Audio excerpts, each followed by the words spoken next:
From the combined crew of blindandroidusers.com and accessibleandroid.com, it's time for your favorite Android podcast. Kick back now and enjoy another fine episode from these fanboys and gals as they navigate Android from a blindness perspective. And now, here's your crew.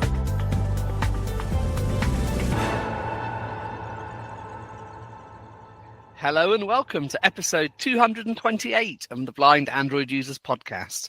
I'm Ed Green and I'm here today with my co-hosts John Dyer, Sally Kundus, Karene Kawan and Warren Carr. And we're coming to you on Saturday, the 19th of April, 2025. It's going to be a busy one this week. In our Android Basics, we continue to revisit app categories we looked at a few years ago. And this week we are looking at web browsers. In the Spotlight section, we wrap up various bits of news involving the release of Android 16 Beta 4, Samsung's continuing rollout of OneUI 7, and a new line of phones released from Honor. And we conclude this week's episode with another in our series on Jieshuo, where Karene shows us the built-in web browser. Well, happy Easter to all our listeners who are celebrating around the world. John, how are you? I'm doing pretty good. It's been a pretty typical week for me, which is a good thing. Back to my normal routine after the staycation we had last week. What about you? What have you been up to? Have any buyer's remorse lately? For others, I've done a very bad thing this week. A very, very, very bad thing. I made a purchase because I was suffering FOMO with all this talk of Android betas that I could no longer access on my Pixel 5. So, let me play you. Device name, Pixel 7, 2 of 26. Right. There you go. Finally, seen the light. Well, no, it's a little runaround 128 gigabyte Pixel 7. It's not going to be a daily driver, but it will obviously run later versions of Android. I went to my little phone in the wall phone shops where the guy does all my, he tends to sort of fit my screen protectors and doesn't always charge me for it. So I like to spend some money in his shop occasionally. He just happened to have a Pixel 7 and it'll get 5 years of updates. So it's still got kind of half its update life to go. Isn't that also slated for like a 7-year update, or is it 8? 8. I don't remember. Yeah, unless they roll it back. Unless they extend it later on to the 7. But the 7 was released with 5. I double checked before I bought it. I pulled out my phone, standing outside the shop, looking in the window, and simultaneously checking how many years of updates it was going to get. Because I thought it was on 3, and if it was, I wouldn't have bothered. But it was 5, so I thought there's still decent life in it. Yeah, I thought that the 6 got a newer life, and so the 7 definitely has more life in it. So, well, congratulations for seeing the light. And I remembered why I really don't like Pixel Launcher. So many annoying things. So I shall change that in due course. And Warren, how are you?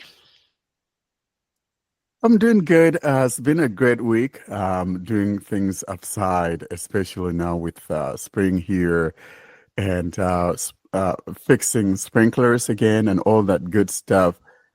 And I'm discovering that some of my sprinkling systems are not working. So I'm back to digging again. And I hate that. I don't know what happens. The winter usually kind of messes up my stuff. And but yesterday I worked on some of that in the evening and got some going. So almost good to where I think I'm ready to go. And I'm thinking of changing, the whole sprinkling system, especially to have something that's controlled on my phone through Wi-Fi. Because this one that I have, it's not accessible. And I always have to call someone from the city to come help me set that thing, because if there was a power failure or something happened, the settings are lost. So it's one of those things. Other than that, I'm doing okay. For all the digging, though, don't you have a yard boy and a yard girl to do that? Got to get them to do all the heavy lifting? No, my boy is not home. And I've always loved doing these things on my own anyway. So it's okay.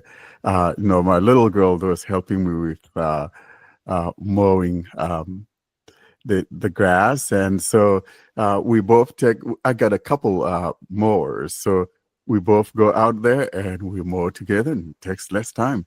And so I enjoy it. Yeah, it's cool. And Karene, how are you?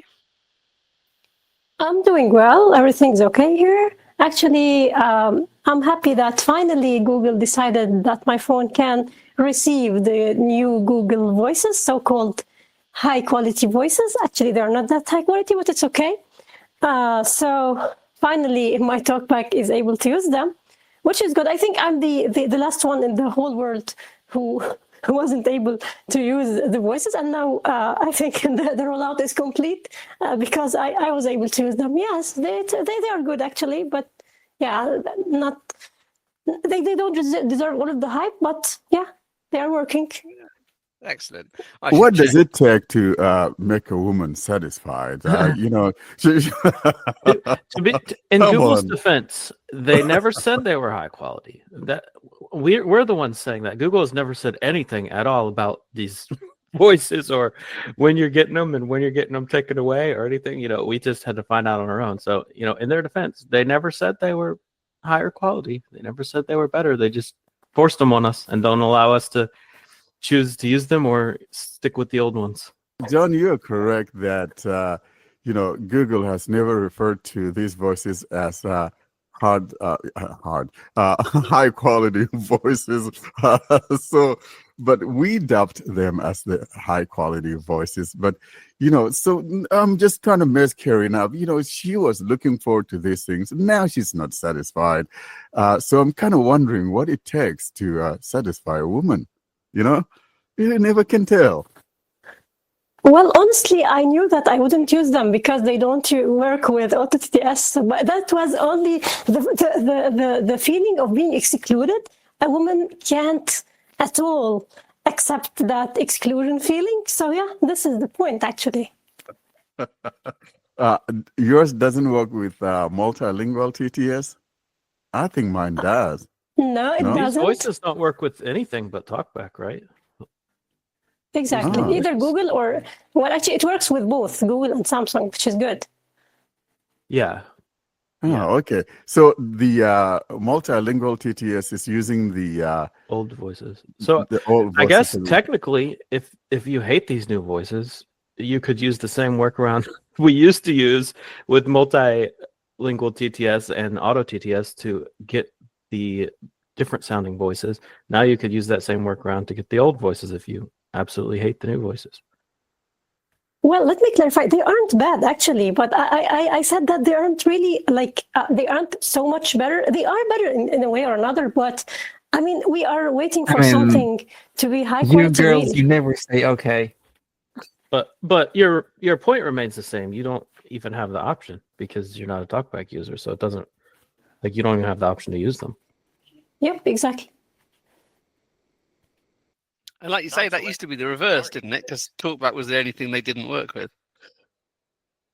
Okay, so here I want to test it so we could hear it. Here's my. Radio button not selected. Multilingual TTS. So let's try this Attention. multi. Cancel button. Okay. Preferred engine. Radio button selected. Multilingual. It doesn't sound too TTS. bad to me. It 7 sounds the 11 same. In list 11 items. You know what I mean? Radio button not selected. RH voice 6 of 11. Yeah, it just sounds like Volume set to Or use voice one. voice one. Yep. What do you mean? I mean, Google voice one. output. Settings. Multilingual always use default language. All languages set slider. So I need to change back to the Google TTS, Speech output. and then Yeah, and set the default to voice one. yeah, but the voice one has always been the legacy voice. It's not very good voice. It's not You know? like this when using the new voices. So this Okay, will so be the one let that, me see. Radio button not selected. Using speech recognition and synthesis. Radio Okay, button. so let's Text go speech output. to Prefer settings. Google TT. Install voice. Google navigate on. and okay, English United. Voice 1. Voice 1. okay. Google TTS voice data. English, United States. Google TTS options. Install voice. Use install. Let's go back again. Text to speech output. Preferred engine. Preferred engine. Radio button. Not selected. Multilingual TTS. Attention. Cancel. Okay. Using multilingual TTS. Preferred engine. Radio You button. see the difference? Selected. Yeah, Multilingual but so that's TTS. just the one 7. voice, though. In list, 11. But we cannot technically say that the multilingual voices. So I Ah, think he will it's always correct to say- complain. No, He will no, always. I'm no. serious. But let's be, we have to say it doesn't work with voice variant 1. I think that's more correct. Well, it doesn't work with any of the voice variants, but there are, I hate to even say high quality, but there are higher quality. So the voices that we got now are different from the voices we got 2 years ago.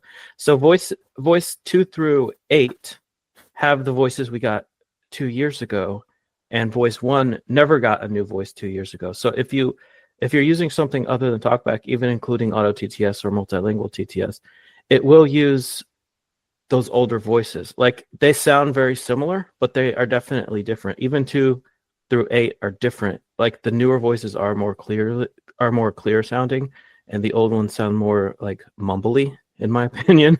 They are definitely different, but they're not the only one that's the actual old voice is voice 1, but there is a difference. Exactly. So it's just the voice 1 that is like I got that fluff in my ear. But other than that, though, the multilingual TTS, if you use some other voice, it's sounding just like the way it used to, except voice 1. I think that's clear. Yeah, so I take back what I said earlier about being able to use this as a workaround. So if you were in love with voice 1, you could use it as a workaround. But I guess there's no way to go back to the old voices for 2 through 7, like the very old voices. But Karene, I thought you didn't like the female voices. How come you're using voice 1 for multilingual TTS? No, I'm not using voice 1 at all. I hate it. But the thing is, it's the one that you can see the difference while using it. Okay, I thought maybe you kind of bolted on me or something. Just trying to be sure. No, it's impossible. And Sally, how are you? Well, I'm doing great. Well, I'm still using the old high-Q voices, and I'm okay with it, with all the TTS. Well, because I need to use the 2 languages at the same time, so I think the new voices are only with the US English, so right now it's okay. Other than that, I'm doing well.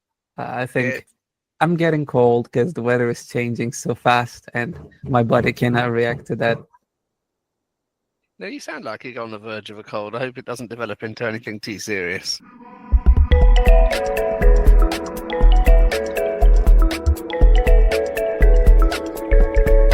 And now, the announcement segment. This is a segment dedicated to things we want you to be in the know.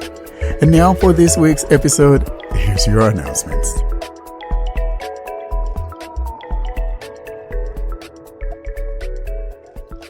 And now we move on to our announcement section. And John, I think you want to tell us about a very generous app developer, don't you?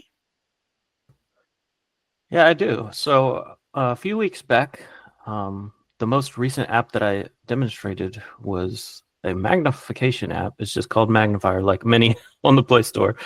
But the developer is called Studio 360 Apps, and he left a comment on the video on YouTube saying that he enjoyed the demo and is working on fixing some of the issues that I mentioned in it. And I got in contact with him over email, and he has generously offered email codes to basically anyone who wants an email code to remove the ads from that app. So obviously this is for low vision. It's a magnification app. If you use a magnifying app and you want to try this one and you don't want to have to deal with the banner ads, then get in contact with us. Just email us. There's different ways to get in contact with us. If you're in the Telegram group, we can send you a private message or reply with an email giving you a code for that app if you're interested. And thank you very much to Studio 360 for that generosity. Yes, thank you, Carlos. That was his name. He's a great guy, and because it's just so many codes. So guys, if you need magnification, very good magnification. If you haven't listened to that demo that John had, then you could listen to it. But if you need a code for that to remove those ads, we got it. Just send us an email or send us a message on Telegram, whatever, and we'll give you that code. Contact us at blindandroidusers.com. And now, the Android Basics segment. This is a segment where we discuss the things that power your device from behind the scenes. And now, here's this week's episode, Android Basics. And now we move on to our Android Basics section. And listeners will have heard that we've been revisiting various app categories that we looked at in the early days of the podcast to see what the lie of the land is a few years on. And this week, it's the turn of internet browsers, something that probably everybody with an Android phone listening to this will use at some point. Warren, is there anything you want to say by way of introduction to this? Yeah, so we're talking about browsers here in 2025, the state of internet browsers in 2025. And, we always go back to that very first beginning with our smartphones. I remember all those Nokia phones and how browsing was kind of a little bit very iffy, if you will. And now it's become just what we use on a phone. I don't know. It doesn't matter what it is that one does, whether you're browsing a social media site or you're browsing your local website or something in your city or whatever it is. Basically, the phone has become our computers. People do everything on it. And talking about people doing everything on it, I had a very funny story that I want to tell you guys. So I woke up, I think Tuesday, and usually my wife and my daughter are gone before I do. And I jumped into the shower. I turned on the water, and nothing happened, not a drop. And I'm like, I cursed under my breath. And I'm like, what is going on? And I thought for a while, maybe something awful has happened in my little city and water got turned off or whatever the case was. So I ran over to my neighbor's house and he's got water. And so I'm like, I'm jumping in here to shower real quick. And then when I was done, I called the city and I was told that we were, 4 months behind. And, Julia, my wife, she's the one that takes care of that water bill. And she thought that she had set it on an auto pay because usually all they do is either take a check or cash. I can't even use my debit card even if I call them. So I got my phone and I was in the car and I was able to get that payment sent in. And I realized that, yeah, indeed, Julia didn't get it right. The website is very bad, but it was actually better on my mobile browser than it was on the computer. So the browser is something that is here to stay with us. And so it all boils down to what one likes. We have several different browsers. The one that I use the most for some funny reason, however, it's the Chrome, but Chrome is very notorious. You guys all know that a lot of times, say you're reading something, and I find it very annoying. You do that continuous read, and it's reading along, and somehow it jumps back up the top. I thought that thing was gone, but it's never gone. And so I, as a result of that, have several different browsers that I use when I'm trying to read articles, for example. Even that simplified reading in Chrome, I don't know. Does it work for you guys? When I when I invoke that, it seems like it never reads the complete, or the whole complete thing is rendered to me. I don't know. It's kind of like it's not always the whole article, because when I view it in a different browser, for example, and I have that complete article, so that simplified or simple view is not even that good. John, how about you? I know you use that reading mode. Reading mode is very good, but have you tried that simplified or simple view and seeing a complete, rendering of the text? I don't know. No, I don't try to do anything too serious with Chrome. I do know what you're talking about. I don't ever use continuous reading, but a lot of times I'm swiping through things, or even just not doing anything, just sitting on something, and the focus will go to the top. Like, I haven't even touched the device. So yeah, that's definitely an issue. Yeah. I find the same. I'm like you, John. I tend to navigate like that, and I've noticed it. So Warren, what's your go-to browser? You say you've got a few, but what do you reach for in the first instance? Yeah, so I have a few of them. Sometimes I use DuckDuckGo, and other times I use Vivaldi. It's something that we demonstrated. Actually, we demonstrated both DuckDuckGo and Vivaldi, and then of course. That Kiwi. I haven't used that Kiwi in a long time, but I thought that Kiwi just died. Was it this week that the news came out that Kiwi was dying on the vine? And of course, I do have Firefox as well. And the other good browser, though, is the Samsung Internet Browser. I use that also now and then, as well as the Microsoft Edge. So those are some of the browsers that I use. I used to have a bunch of them, but I've trimmed them down. And just in memory of Austin, I kept my Tor browser just because. Nice. I like DuckDuckGo. All I'll say about it, the one slightly annoying thing is there are two controls with identical names which open up different menus, which is very annoying. So you have to remember which one is in the first browser menu and which one's in the second browser menu when you're looking for options. But I do like it. And another thing that I like about the DuckDuckGo is that app protection, where you could actually basically remove ads, from apps. So, for example, if you have an app that's kind of pumping ads when you're trying to use it, for example, you could add that to DuckDuckGo, and it'll block that. I think I demonstrated that earlier on. And of course, if you find out that it's having problems because of that, you could always revert it. So it's like a little cheating game here, if you will. Trying to block out, ads from apps that's kind of you haven't subscribed to a model, for example. These days we have all those subscriptions, $4 a month, or $69, a year. All of those things. So in cases of that, I could just use the DuckDuckGo, the app ad blockage, and have a nice app if it works.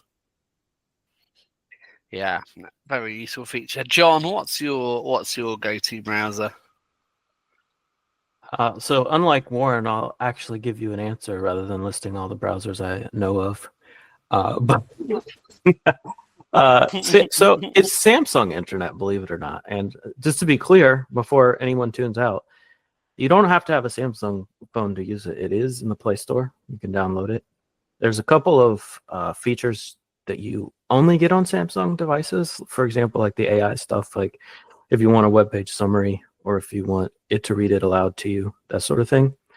You need a Samsung phone, but even on other devices, I still use it as my main browser because it's so customizable. So a couple things that I like are, the first thing is it uses dark mode. Well, actually, I should say this. It respects the system setting for dark mode. So if you have dark mode enabled, all websites will just be dark mode. Like it's nothing you have to turn on. It's no setting you have to change. It just will be, like with Chrome, you have to go to the Chrome flags page and enable a flag to force everything to be dark. On other browsers like Firefox, you have to actually install an extension to make everything dark. This just does it. If you have your phone set to dark mode, it will go to dark mode. If your phone's set to light mode, it will be light mode. And there's the toggle switch in the toolbar or in the tools menu to either to turn it on or off if you don't like how it is by default. So that's one thing I really like about it. I mentioned the customization. So you can customize things like whether you want the address bar to be at the top of the screen or at the bottom of the screen, whether or not you want a tab bar to actually have your tabs always shown below the address bar, a bookmark bar to always have your bookmarks shown below the address bar. Those are things you can turn on. The actual toolbar is completely customizable. So I think by default it has like the back button, the forward button, refresh, and all that sort of thing. You can put any button that you can put in your menu, you can actually move down to there. So like, for example, if you want a toggle button for like desktop mode or browse or mobile mode, like if you want to be able to switch between which version of the website you're using just from your toolbar, you can put any of those kind of buttons there. And again, you know, the toolbar, it's the tools menu, I should say, that opens is like a grid of buttons. That's completely customizable. You can put which features you want in there and you can rearrange them.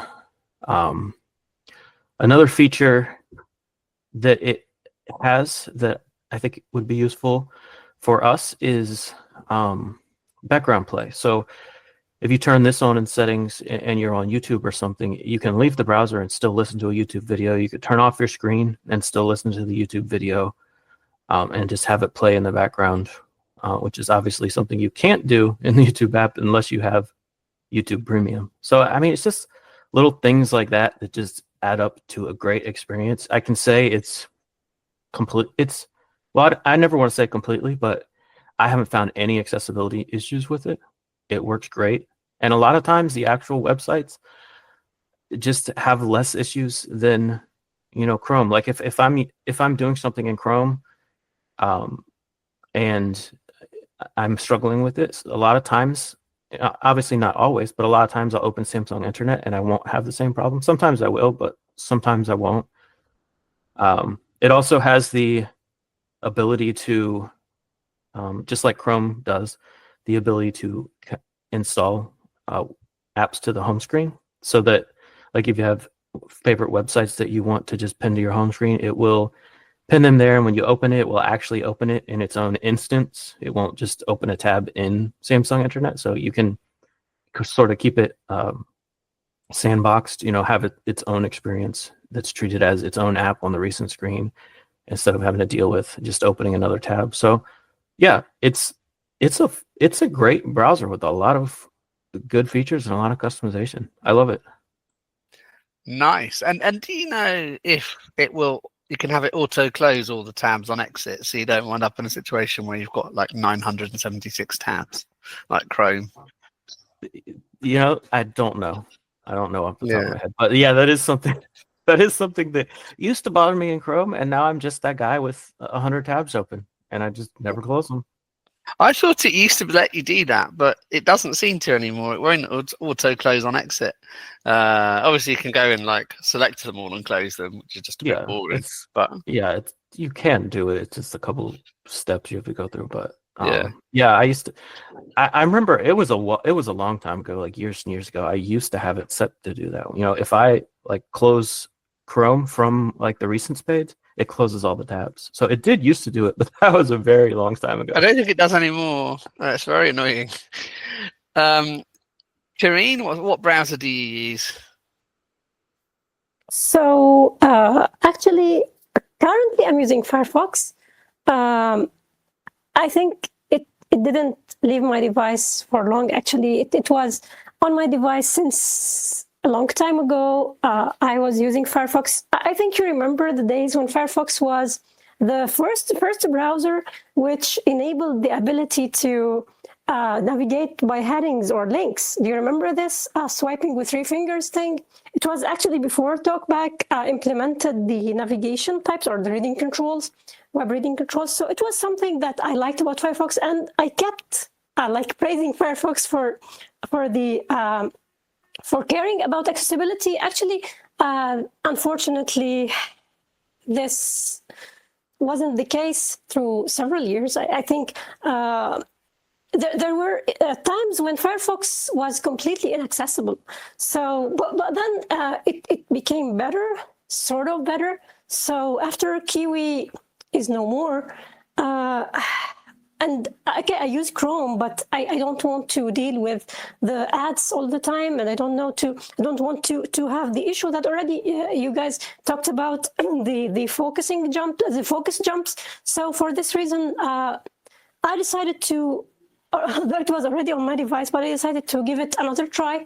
And actually, it's good. It works well. It's possible to use extensions. So you use an add-on that blocks ads, for example, and it works well. There are a couple of accessibility issues, like the address bar. When you try to type something, it's not actually recognized as an edit field. So this means that you can't do any stuff, like any editing stuff, while using TalkBack, while using actually both TalkBack and Jieshuo. So if you want to edit, if you want to paste, whatever, it's not an edit box for the screen reader. So this is a problem, actually.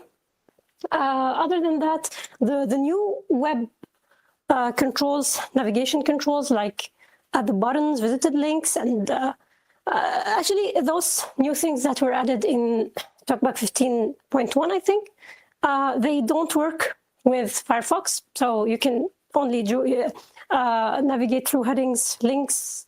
I don't know if controls work. I don't think so. I think only headings and links. So this is also a problem. But overall, it's good. It loads pages fast. You can explore by touch. You can navigate through swiping. It's working well.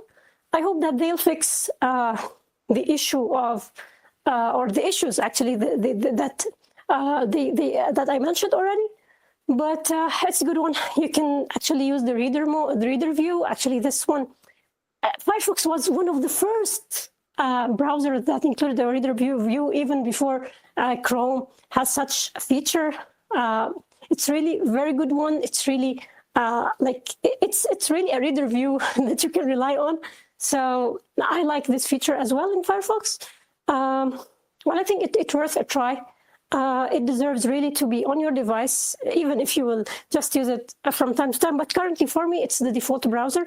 So I changed from Chrome to Firefox, and it's working well. And the other reason you can have it on your device is because it's one of very few browsers which isn't Chromium-based. So if you are having issues and another Chromium-based browser doesn't fix it, so Edge, DuckDuckGo, Samsung Internet, Chrome, Brave, they're all Chromium-based. Firefox isn't. So have it around just in case it helps with some accessibility issues. Exactly. And another thing, now you reminded me of something which I didn't test. I'm going to, but actually I'm using the extension already that blocks ads. But I'm curious to know if the focus jumps will also affect Firefox, because it's not a Chromium-based. It doesn't have a relation to this Chrome and web views and stuff. So I think that it could work. I'm unsure, but if someone gives it a try, okay, you will just need to swipe through the ads, but it's good to be able to at least not have these focus jumps, which are so much annoying, and they really ruin the experience. Yeah, my guess would be that that is a web view problem. I mean, these things usually are web view problems, and obviously Firefox doesn't use web views, which I think is the same reason why it doesn't work with these web controls from TalkBack. So yeah, my guess would be that it should not have the same focus issues. Talking about something you mentioned earlier, John, that background play of YouTube videos, or any video for that matter, with the Samsung Internet browser. I really like that feature, and it seems like just about all of them except Google Chrome, of course, have that feature. And it's one of those reasons why I also like using those other browsers outside of Chrome, even though Chrome is my default. But when I'm trying to, watch something and I don't want my screen on, I have to use one of those browsers. So yeah, nice that you mentioned that. And Sally, how about you? What's your preferred browser? Well, my choice, one of the few Warren said times ago, it was Microsoft Edge. I love this browser because I love getting things synchronized with my phone and computer in the same time. So when I'm doing things on my computer or when I have my passwords, my autofills in here on my computer, I can do the same on my phone. And this is really lifesaver sometimes. And second to that, I love DuckDuckGo because sometimes I just want to search something and I don't want Google to track what I'm doing or other social things like Instagram and WhatsApp, because whenever something happens, I see some ads in my reels about what I searched on Google. So this is really a headache for that. If I want to do a web search, I do it on DuckDuckGo, and that's a great one. Yeah, I like DuckDuckGo too. It tends to be my preferred one.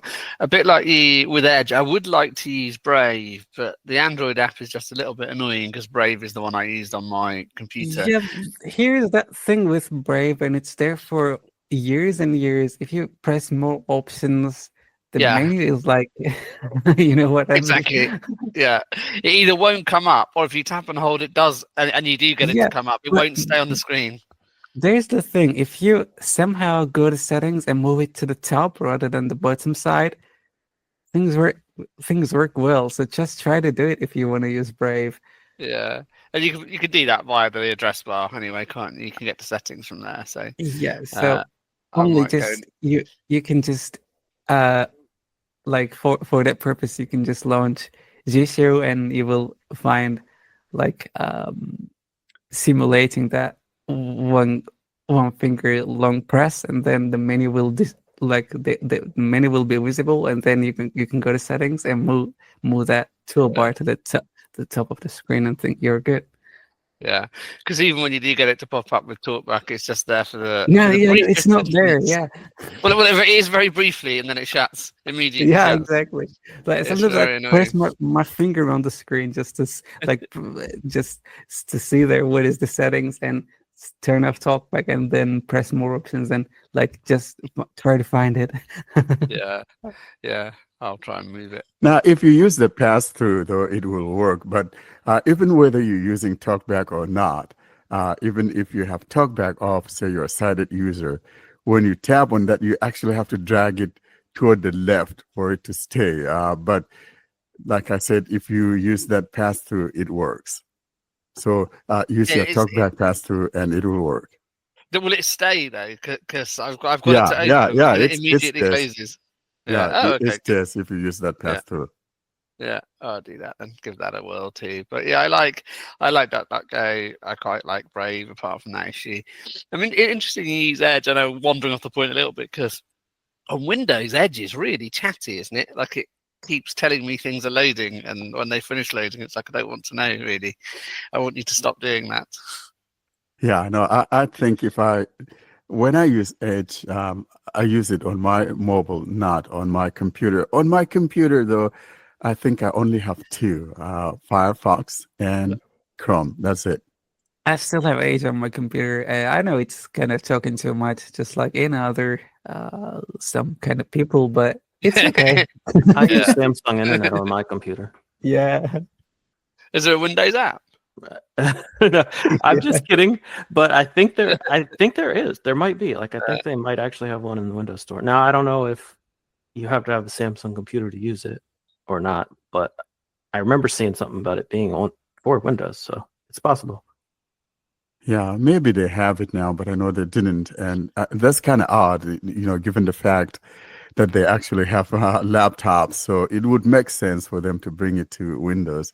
And maybe they're not making noise about it. It's probably out there, but we're not aware of it. And I'll have to look to see if there's finally Samsung Internet browser for the computer. But it won't be accessible because Do they have any Windows software which is accessible actually? That is a good point. Like that's why I got rid of my. That's why I got Thank rid you, of my Karen. Samsung computer, because it's just so hard. Like just even updating the apps was a pain in the butt. I felt like I was having to figure it out every time. You know those apps that are just. I don't even want to call it accessible, but they're just usable enough that if you fumble your way through it, you could figure it out. But you have to figure it out every time you use it. Like that's how bad it is. Yeah. I mean, the Samsung websites are just a pain, in my never to be humble opinion. The shops. John knows how to use those things. I just never could, It's just Yeah, I could. bad. I buy things on there so often that I could do it with TalkBack off. I just know where to touch on the website. Yeah, I don't know. It took me over an hour to get my S25 Ultra order done. It's ridiculous.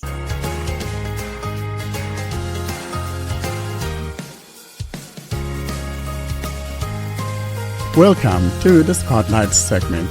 This is a segment dedicated to interviews with developers or interesting happenings in the world of Android. And now for this week's episode, here's your Spotlight. And so we have quite a packed Spotlight section next. 3 things we're going to talk about, as I said in the intro. That is Android 16 Beta 4, which I now have. Yippee! It is Samsung's rollout of OneUI 7 and Honor. So why don't we start with Android 16 Beta 4? Warren, do you want to kick us off? Yeah, so Google, kept to its word, and here we have the final beta of Android 16. That's beta 4 that dropped. I think that was Thursday, right? Yeah, that was Thursday. And of course, those of us with qualifying phones, unlike Samsung that only has theirs for like just a few devices or whatever the case is. This is one of the strengths of Google, because when they have these several devices qualify, and I'm glad to see that. I jumped on it, of course, because I already enrolled, and it's never too late if you want to enroll. And this is the last beta. And I'm hoping that nothing goes wonky. You guys remember, I think it was version 14 that was such a mess. How many betas did we wind up having? Maybe 5, 6, I don't know. So it seems like Austin got the release date right, didn't he? He said Yes, October that year. exactly. We did that before. We're going to do that again in a minute. But yeah, and Austin was right. Austin was right. So this is supposedly the last beta. So it seems like Google may give us that final stable version in June.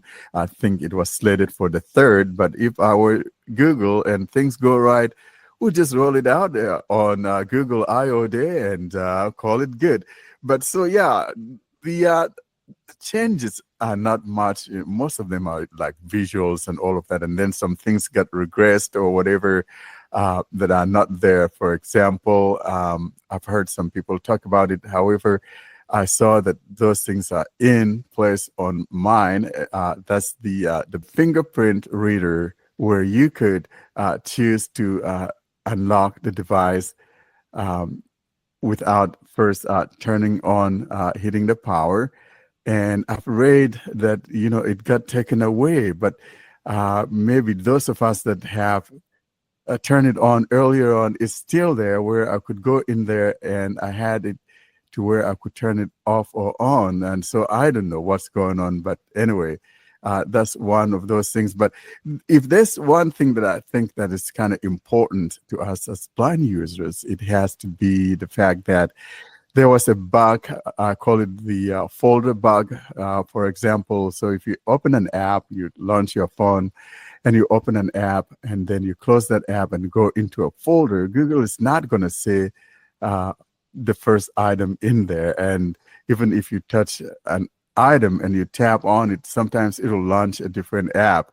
So with this version beta 4, I noticed that bug has been fixed. So I'm kind of happy that we have that fixed, because it was just very annoying to me. And that's the only thing that I noticed, though, because otherwise, some of the changes are just like minor. There's nothing much to write home about it.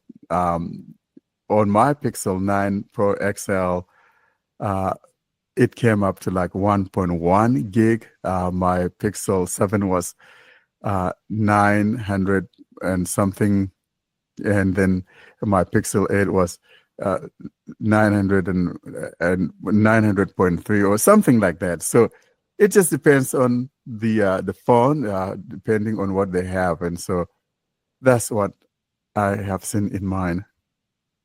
So just to go back to that fingerprint thing then, where you could set it, although the settings disappeared, but you used to be able to set it so that you didn't have to like wake the screen. Does the phone have to support that, or would that have worked on the Pixel 7? So first, what happened was when Google brought it, I think it was in beta 2. It was only for the Pixel 9 series, and then with beta 3, it actually trickled it down to every other one, including the Pixel 6. Interesting.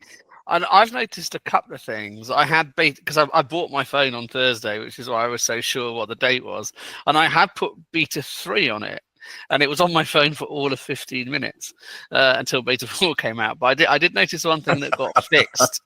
I have a 3-button navigation bar, and it was correct in announcing sort of recents button, home button, but beta 3 called the back button an image, which is kind of weird. It didn't say it was a button, although it worked. But then in beta 4, even though the back button is properly labeled as a button now, the haptics are really weird. I'm not quite sure what's going on with them. You tap it and it's almost like the thing isn't tappable. It does seem to actually go back most of the time, but it just feels really odd compared to pressing the other 2 buttons on the nav bar, or indeed anything else that's supposed to double tap. So I'm not sure what is going on with that back button in beta 4. So that image thing, could it be like a talkback thing? I'm kind of, thinking, John, what do you think? Saying, image. I've seen that before, and I don't remember what iteration it was. Speaking of talkback, nobody seems to have wanted to be the bearer of bad news, so I'll be the one. I was going to do this next. You do it now. This was my next point. Okay, yeah. We never know with each year which beta, if any, are going to include the next version of TalkBack. So if you were wondering if TalkBack 16 was included in this beta, it's not. It still comes with TalkBack 15.2. Which is quite sad. Yeah, I was hoping, though, that since this was the final beta, that it would come with Android TalkBack or Android accessibility 16. I think that last year with Android 15, didn't it come with the last beta of Android 15? I think it was. Nothing has been the same. I think the only time that we had it good was with Android 12.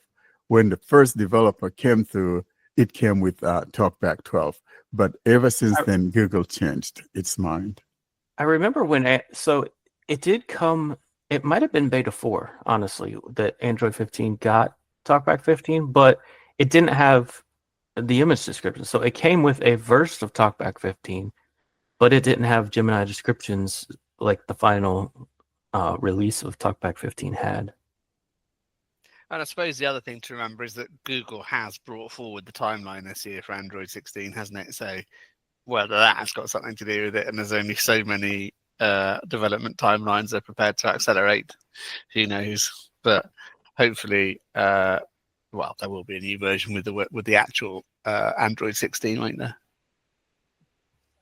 And alongside with that, there are other phones now that qualify, like partners or, phones that qualify for the beta. We talked about OnePlus. So you have Xiaomi. I think Honor is one of those. And there's another one. There are probably 4 or 5 other phones Oppo that take advantage of that. Yeah. The Oppo X Find 8, I think, can. There we go. Yeah. And let's have a little poll then when we think 16 will drop. I think they will try and get it out for Google I/O. I want to say they would too. Something tells me we'll see the final one in May. But do I want to bank on it? I'm not sure, Ed. But I think that this year they're going to get it right. And the reason is because with the timeline of the Pixel phones, you remember, guys, I was kind of a little bit pissed off last year when the Pixel 9 series came out without a new OS iteration. Yeah, You remember that was my gripe, John, and I you remember you were the are only one giving me a bad complaining time that about they it. gave you devices too early. I'm like, new phone? Yes, please. I don't care when Android comes out. And you were like, no, I don't want it for 2 months. Keep it. Exactly. So I think that they've kind of wised up, and I'm thinking it like you. Maybe on Google I/O, Google is going to roll out uh, the stable version of Android 16, but maybe they may hold it off till the official date that they said they would, which would be June 3rd. So I don't want to be. I don't want to choose. Okay, I'll go with you. I'll say May. Google I/O will see Android 16. John, I'm how going to about say you? mid-June. Mid-June. You Like say mid-June? 12th at the soonest. 12 Fair at the enough. soonest. Wow. Karene girl, how about you? It's the first week of June. Sally? That's a woman.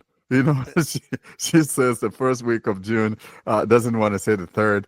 Well, covers her ground. So what's the first day of June anyways? When does June I begin? think it's normally June the 1st.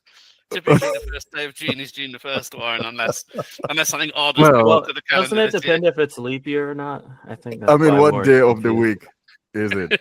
June 1st is my There you go. birthday. This is all I know. Oh, when is that then, Sally? I was going to ask you. Oh, well. When is June 1st? June 1st falls on a Sunday. So it's on a Sunday, which means the third would be Tuesday. I think that may sound good. But I said the first week, Sally, when do you so think? I have a Sorry. full week actually. Yeah, so you're very wise. You're covering your grounds. You don't want to choose a particular, date in there, but at least within the first week of June. And I think that may be it. And but I'm with Ed. I think we're going to have it on Google I/O.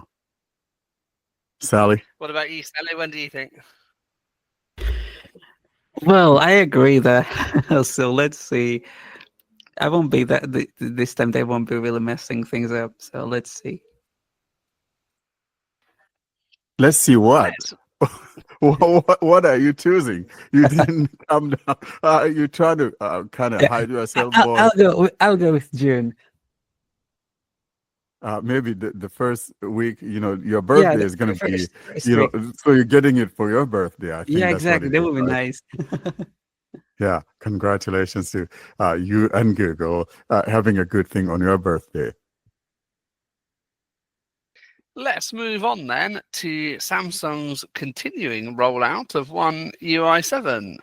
Three of us already have it on our S25 telephones, but Warren, you mentioned this in our little pre-record chat, didn't you? That things are moving again.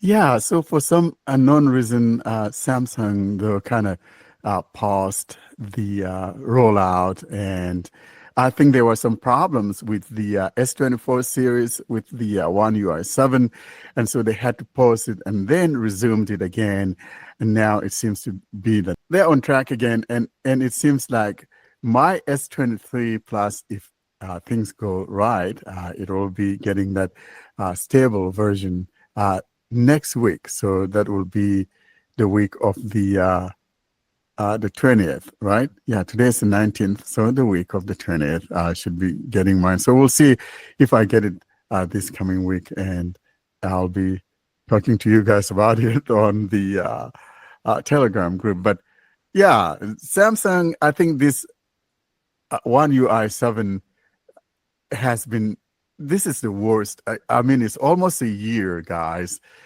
since we got Android 15. And to talk about, Samsung just struggling or still in the beta for it and still struggling to get Android 15, it's just not very good.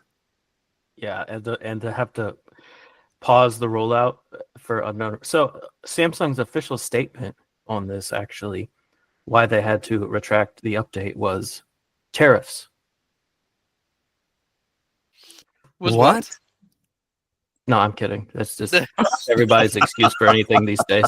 Okay. Oh my gosh. Okay. John boy.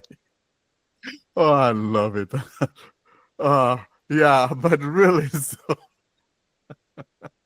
I think they should have used that, John. Maybe they should have used that as a reason for It would have got headlines, right? Yeah. It would. And obviously, One UI 7, never mind the speed of rollout, has had some usability issues, hasn't it, Sally? And you've commented on that a lot on Accessible Android, I think. Well, exactly that. I mean, you shouldn't be so happy that One UI 7 is not on your device, because there are issues here and there, especially for those using Jieshuo. You guys will be definitely disappointed. And there are still the issues with the accessibility volume being kind of, what it is, Ed? It's really difficult to describe, but accessibility volume has some issues. Yeah, it does. They're really weird. Yeah. Yeah. Now, is that with the TalkBack or is that with the Joshua? It's also definitely something to do with Samsung. Yeah, it's just a problem with their UI. So this is everything I've basically reported during the beta in December. None of it has been fixed. So just basic things like when you long press the notification, there's two buttons there, one to go to notification settings and one to turn off notifications. Those buttons aren't labeled. The widget, the play control widget on the lock screen, those buttons aren't labeled. It's just a play button, a forward button, and back button. They're nothing. It's like they didn't just take the time to simply label things. It's a mess. This is really odd, though, because I've always kind of trumpeted Samsung for accessibility. This has been a very bad rollout of the One UI 7, and it's not just us. But of course, if we have accessibility issues like you guys are talking about, definitely we have a problem that needs fixing. But it seems like no one is paying attention to it, and I wonder what it would take in order for them to give an ear to it. It really does. Things like the fingerprint direction issue that we constantly bring up on this podcast, that's something that might be hard to fix, right? But when you report something 6 months ago, that's just a label. You literally just have to label something, and then they release 5 more versions of the beta, and it never gets corrected. That's the kind of stuff that pisses me off a little bit. I'll be honest. And obviously, we have different names for commentary, which Warren has largely come up with. But I wonder if we ought to rename One UI and call it Warren UI, just because we can. Well, it would be a confused one, but yeah, seriously, yeah. If Sally sold his license to the confused screen reader to someone else, Joshua screen reader, from Led Austin, I think the One UI, we should get it a different name. And this John, is definitely, yeah, this is definitely something confusing, because I wanted someone to use it. If they need a license, they can just go ahead and use it, because I don't use it. I just only turn it on just to see if the new updates fix the issues. But I think there are also some issues coming from Jieshuo itself, not only Samsung. So that's why I sold my license. If someday they both decide to make things better, I can buy a game, but it's not likely to happen these days. Now, could it be owed to the fact that it gets overly bloated with stuff? I hate to use that word. Exactly. I mean, that could lead to problems down the line. He needs to work on 2-minute things. It could have been much more simpler. I love how function like like there are a lot of different types of features and functions. This is something great. Like this is definitely a new breath for Android users, especially for those using low-end devices. But then, if you're having too much doors in your home, you need to clean all of them. Like this is something absolutely bad for the developer himself. Yeah, you have too many doors, and a bunch of rabbits could run into your house. I mean, there was a rabbit in our yard the other day. I don't know how it got there, but you left the gate open. You could have rabbits, coming in. So you want to be sure that you don't have a little thing coming into the garden and trying to eat those rose buds that are trying to come out. You can put rabbits in pies, though. They're very tasty. Yeah, I've never tried it. I'm not. My daughter wants to have a rabbit, but nah, I'm like, nah, too much animals. So we already have cats and dogs. That's enough. No, just cook them. Don't have them as pets. Yeah. Thank you. They're good in my oven. Yeah, exactly that. In a pie. There you go. I've never tried rabbit meat. I should. You should. Yeah. You should. It's a little bit bony, but it's still nice. Another thing is that Samsung has released the OneUI 7 update schedule. So you can go to a members app, Samsung members, and there you go to your inbox and you will see the schedule there. Actually, it's disappointing to say the least. Like the A series are all will start getting the update in June, which is ridiculous, but it's okay. So I don't see any real reason for this delay, but it's like we have to deal with it as it is. We can't do anything. But it's the first year. I mean, since I started using Samsung, the first update I got was OneUI 3, which was based on Android 11. It was in May. So, and this was either this or the 12th, but the Android 12 one, but the one that I got, the time was, the date was May 26. It was May 26. So this means that this year will be like, I should wait more. I should wait until June, and maybe until it reaches my region, it could be in July. So I don't know what Samsung is doing, really. I hope that next year they will fix all of this mess. But, so it's better to go into Samsung members and check the schedule and hope that there will be no issues until the update hits your phone. And does the A56 come with 6, or does that already have 7? What? The A56 and the A36, did yeah, they ship all with 6.1? the trio. They come with a 7. The trio, They come with 7. OneUI 7. Okay. Exactly. Yeah, so they have that. So they have 7 and S24 still 6. What? Yeah. Wow. Yeah. And to conclude this spotlight section, we're going to talk about a series of phones released by Honor, and this is the Honor Power series. Karene, you mentioned this, didn't you? Do you want to kick us off? Okay, so Honor has released a new series of phones. It's the Power. From the name, actually, they focus on the battery. The main selling point of the phones is the battery. The first device that was released this week, it's currently only in China, but I don't think that it will stay in China. I think that it will be available globally. It's an interesting device. It's a mid-ranger. It's not a high-end, but let's talk about the specs. Actually, as I said, the most important spec is the battery, which is an 8,000 milliamp hours battery, which is really great. It's like, I don't know if there is any like known phone or a famous phone from a famous brand which has this battery. The device should stay easily for more than 2 days. I mean, like if my phone it's 5,000, so this thing is 8,000. It's really a beast with respect to battery. The display is 6.78 inch. We are talking about a 5G device. It has the usual stuff of I think it has satellite connectivity, which is good for a device like this. It's a mid-ranger at the end of the day. It has Bluetooth 5.3, which is not really, it's not the most recent Bluetooth version, but it's still good. Other than that, it I think has the Snapdragon 7 Gen 3, which is also a good mid-ranger processor.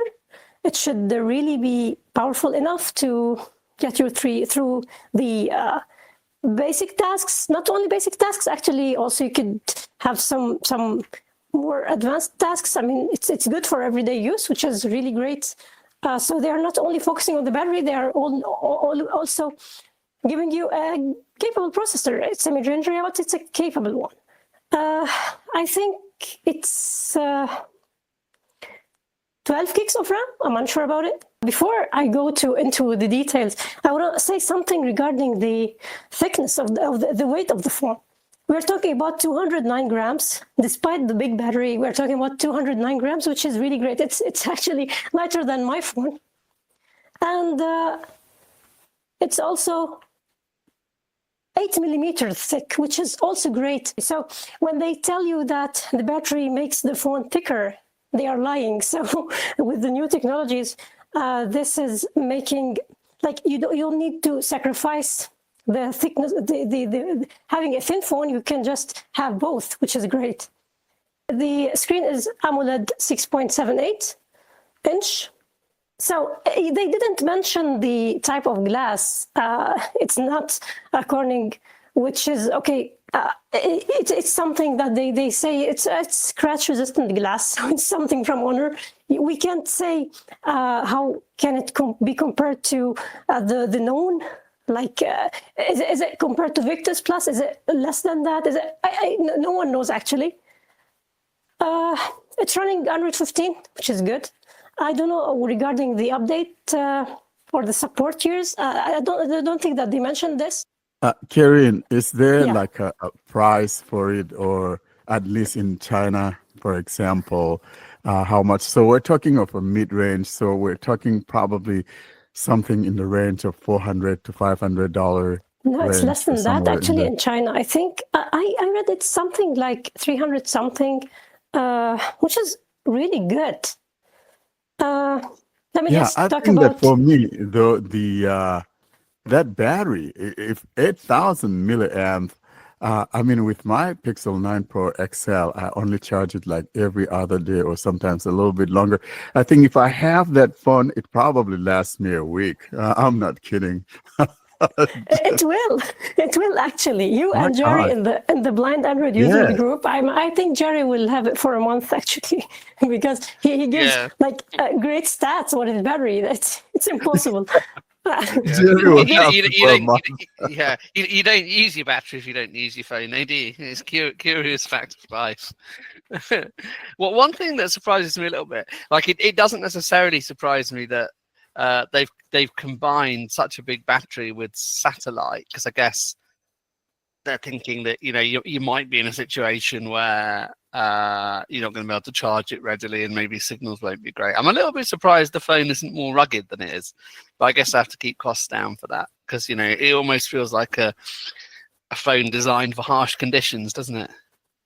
Yeah, but actually this time it's different. I mean, usually, yeah, rugged phones are the ones with the bigger batteries. And we already talked about the phone. I don't remember actually the brand, which is a brand related to rugged phones. It was like releasing something which is close in its 20,000, wasn't it? Yeah. Yeah. 10,000 or 20,000? I don't remember. I think you had actually, one with 20. I can't remember which brand it was either. I was trying to remember when you were talking, but yeah. I think it was either 23 or maybe even 33. You remember we talked about it, and I was talking about it. They probably wouldn't let you on the airplane with it, but one could take it camping. I know, Karene, you said you didn't like it because it was a heavy phone, and John had a name for it. I don't remember the name John dubbed it with, but I'm like, well, you could use it as a projector. You could use it as a power bank and all kinds of As a weapon, things. all sorts. You could use it to kill someone by. Yeah, exactly. You could use it as an anchor if you. If you are drowning. Yeah. Oh boy. Yeah, but seriously, I like the sound of this Honor phone that you just mentioned. And for a mid-ranger, having such a big battery, I mean, that's a very good thing because you're not going to worry about battery. I mean, last whole day, 2 days, you're a heavy user. I think you should be able to get 2 days out of it because basically, if you use this 4,000 milliamp a day, and then you have good 2 days out of it, but you have to be absolutely a very heavy user to deplete that. Another thing, actually, going back to the point of the rugged phones, Honor doesn't, it's not actually trying to release a rugged phone. It's just trying to release a normal phone, like the phone that everyone could use, but with a bigger battery, which is, I think, a big selling point for this. I mean, if I want a good battery, it's not necessary that I want this piece of the phone, this phone that I'm not really ready to carry or to hold with. Like it will make my hand ache, and it's not really the thing that I'll carry. But with this one, you're getting a normal phone with a normal thickness, it's actually thinner than some other phones, and normal weight, and you're getting a good battery, which is 8,000, which is really great. So this is the point of this, and I think that they will sell this series. And I think it will be something that people would like. But just one thing, final thing, related to the phone itself. It's 256 GB. You could you could get the 512 GB. It's either 8 gigs of RAM or 12 gigs of RAM, which is also great. I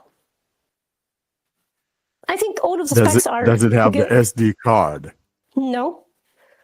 Oh, doggone it. Hey, Google guy, please. You can't have that. Nor does it. Doggone Nor it. does it have a headphone jack. Nor does it have a 3.5-inch floppy drive. You just have to move on sometimes. Yeah, Doggone it. So I'm glad you mentioned the thickness and the weight, because this really shows how far we've come recently with the new battery technology, with the silicon carbon batteries.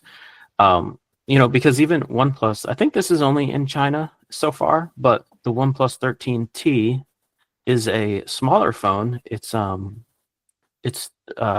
screen size is 6.3 inches, I think, and the battery on it is like it's either 6,000 or 6,200 or something. It's a big battery for basically what we consider a compact phone these days. So yeah, I'm really impressed with how small these batteries are, and I hope more of us, or more of the manufacturers like Google and Samsung, the mainstream manufacturers, start adopting this technology. Isn't it funny, though, that we're referring to a 6.2 or 6.3 inch phone as a small phone? You guys remember? Yeah. Oh my gosh. I was thinking exactly that. How far we've come? Yeah. Yeah, that's why I chose to word it that way. It's crazy. I mean, we used to have like 4-inch phones. Wow. Yeah, because I remember when that Note 2 came out and my wife had it, and her friends at school were saying, "What is that?" And people were aghast, and why would anyone want such a thing? And Samsung stuck to it, and look at where we are now. We're talking of a 6.2, 6.3 inch phone as a small phone. That's unbelievable. Yeah, I think the first iPhone was 3.5 inches, if I'm not mistaken. That was terrible. That's why I was always afraid to hold the Fruitvale phone in my hand, because it's like it's going to fall out. The 5 series, my friend had it and wants me to take a picture of them. I was terrified. The other interesting thing, just to mention about Honor, and we don't know, as Karene says, whether it applies to this series or not, but they have, I think, said, certainly for their high-end phones, have they not, folks, that they've joined Google and Samsung in offering 7 years of software updates. As far as I know, this is only for the Magic series, Yeah. not the Power. I mean, it's still actually the phone is very new, so more or additional information should be coming soon, but especially when the phone is released globally, if they release it globally, I think that they will do. But I think at that time we will be getting more information. Yeah, as I said, and as you said, we don't know yet. But it's interesting that this is one of the three manufacturers that have offered 7 years so far. So we can but hope.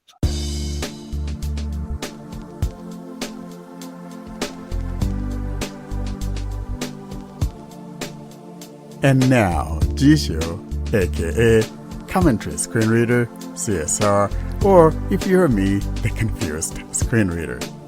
This is a segment dedicated to this great popular screen reader where we show you some new feature or some feature that we believe you should be in the know of. And now, for this episode, here's your entry for Jieshuo, aka Commentary Screen Reader.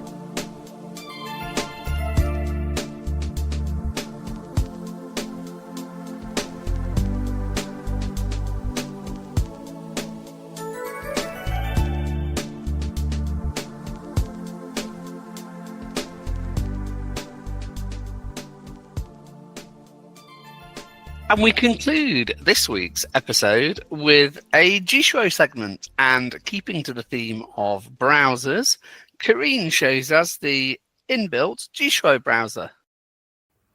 Hi. Jieshuo Screen Reader includes a web browser. It's a simple web browser. It's using web views.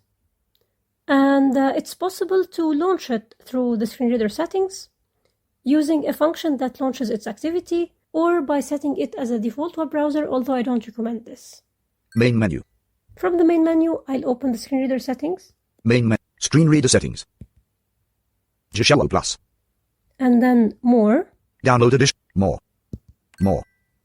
And then Jieshuo Web Browser. Jieshuo Web Browser. Jieshuo Web Browser. All. العربي. Google Images link. Google Images link. The home page is the Google page because I set Google as the default search engine. If I set another search engine like Bing, it will open Bing. On the top, I have Jieshuo Google main menu close button. the close, Jieshuo Web Browser. Back button. the back button, Refresh button. the refresh, More options button. and more options. If I tap on more options, Forward. this is the forward button. Enter web address. Enter web address. Here I can type links or paste them. I can type other texts to let the search engine search using the texts that I provided. Copy link. Copy link. This copies the address of the page that I'm viewing. Filter ads unchecked. This to block ads. Block redirects unchecked. And this to block automatic redirects. It's important to mention here that by default, these two options are unchecked. And if I check them, they will be only checked while I'm in the Jieshuo browser session. So if I close the browser, they will be returned to the unchecked state. I'll double tap the Enter web address. enter web address. Enter web address. OK. https://www.google.com/ function clear. Enter web address. I should clear the address first, and then I can type or paste a link. Now I will paste a link. Text box editing. https://www.android-police.com/1+-believes-foldables-need-more-time-to-shine/. This is an article from Android Police. OK button. I should tap on OK to start loading the Jieshuo page. Web Browser.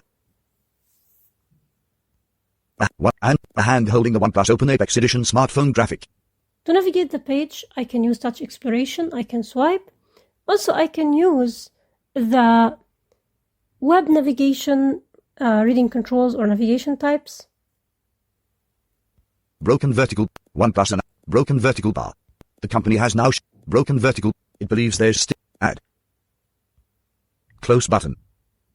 Jieshuo back. Refresh button. More. Menu. Android Police logo link. As you can notice, focus is lost. And this is because of the web views issue, known issue, old issue, which happens a lot when you encounter certain elements on web pages. And here, when the focus landed on the ad, I couldn't continue by swiping. And what happened is that the focus was completely lost, and it landed on the top elements, the browser elements. And then when I continued swiping, I was just on the first items of the page. We shouldn't blame Jieshuo for this. It's actually a web views issue. Since it's possible to block ads, this should fix the problem. So I'll now go and... More options button. Block redirects. Filter ads unchecked. check filter ads. Jieshuo Web Browser.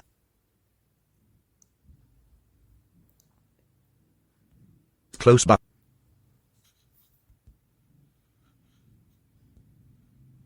On down. Rajesh Pandey link.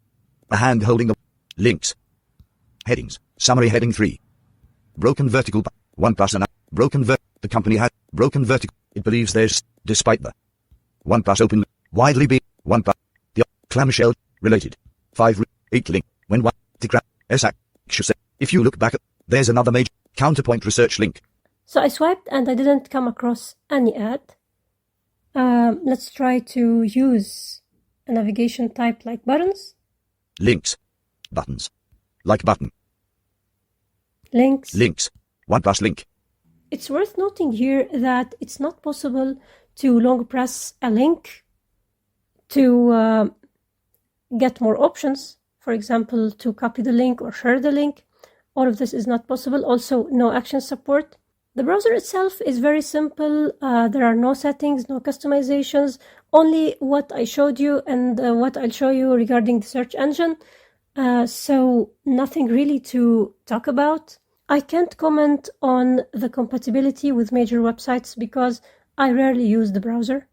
To close the browser, I can use the back function of Jieshuo or the back gesture if I'm using gesture navigation. And if I'm using the navigation buttons, I can just use the back button. I'd open screen reader settings again. Main screen reader settings. Jieshuo Plus. And then advanced settings. Extensions. Notification. Advanced settings. Advanced settings. And then voice assistant and translation settings. OCR settings. Voice assistant and translation settings. Voice assistant and translation settings. And look for target languaging. Used. Search engine Google. Search engine. Now it's set to Google. I'll double tap to see what other options I have. Search engine. Search engine. Baidu unchecked. Baidu, the famous Chinese Baidu search engine. Bing unchecked. Bing. Google checked. And Google. As I stated before, you can set the Jieshuo web browser as your default web browser through settings. I'll show you how to do it on Samsung, but keep in mind that there could be slight differences if you are using other software. I'll open the device settings. Notification shade. Settings button. Settings button. Setting application icon. And then apps. Apps default apps. App settings. Apps. And then choose default apps. Choose which apps to use for making calls, sending messages, going to websites, and more. Choose default apps. Default apps. Navigate up button. Browser. Caller. Browser app Chrome. Default browser app. Browser app. Speech. Kiwi browser unchecked. Jieshuo Plus unchecked. And this is the Jieshuo Plus. While I don't see a web browser as something necessary in a screen reader, and I rarely use the Jieshuo web browser, in fact I only use it from time to time for testing purposes, but as I say always, it's there for anyone who wants to give it a try. Thank you for listening. So I guess one question I had, Karene, is can you force the address bar to be on the screen all the time, or do you have to go into that menu to go find it?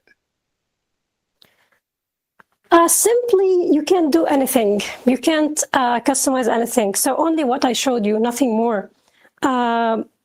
this is the problem. Actually, it's not made to be that browser that you can rely on. It's just it's a simple browser, bare bones browser, nothing really fancy or nothing really that it's not the browser, or it's not meant to be this browser that you are ready to use. And I think the developer himself doesn't want this to be the case. It's just an internal browser that you could use from time to time to go to visit some web pages or to do searches, nothing more. Just one thing I want to add, because actually the developer released a beta yesterday, and it included one additional thing, which is the ability to set a custom search engine. So it's now possible to include the link of the search engine that you want to use and to use it as a custom search engine. So I tested with DuckDuckGo and it's working. It's a good one. It's a good addition, but it's still not the browser that I recommend to be used as the daily browser. Fair enough.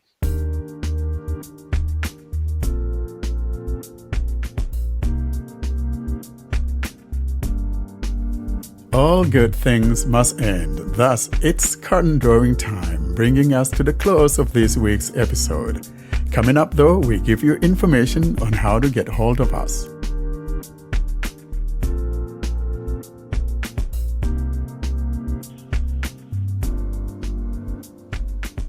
Well, that brings us to the end of this week's episode, folks. John, how can people get in touch with us? To contact us, simply send an email to contactus@blindandroidusers.com. If you'd prefer, you can leave a voicemail by calling +1 307 202 9797. You can join our mailing list by sending a blank email to blindandroidusers plus subscribe @groups.io. You can join our Facebook and Telegram groups or subscribe to our YouTube channel using the links in the podcast show notes or YouTube video description. And you can find all of this information and more at our website, blindandroidusers.com. Well, thank you very much for listening, everybody. Say bye-bye to the listeners. Bye, everyone, and have a great Easter, and see you guys next week. Have a great week. Thanks for listening. Goodbye. Thanks for listening. Goodbye. Bye. See you next time.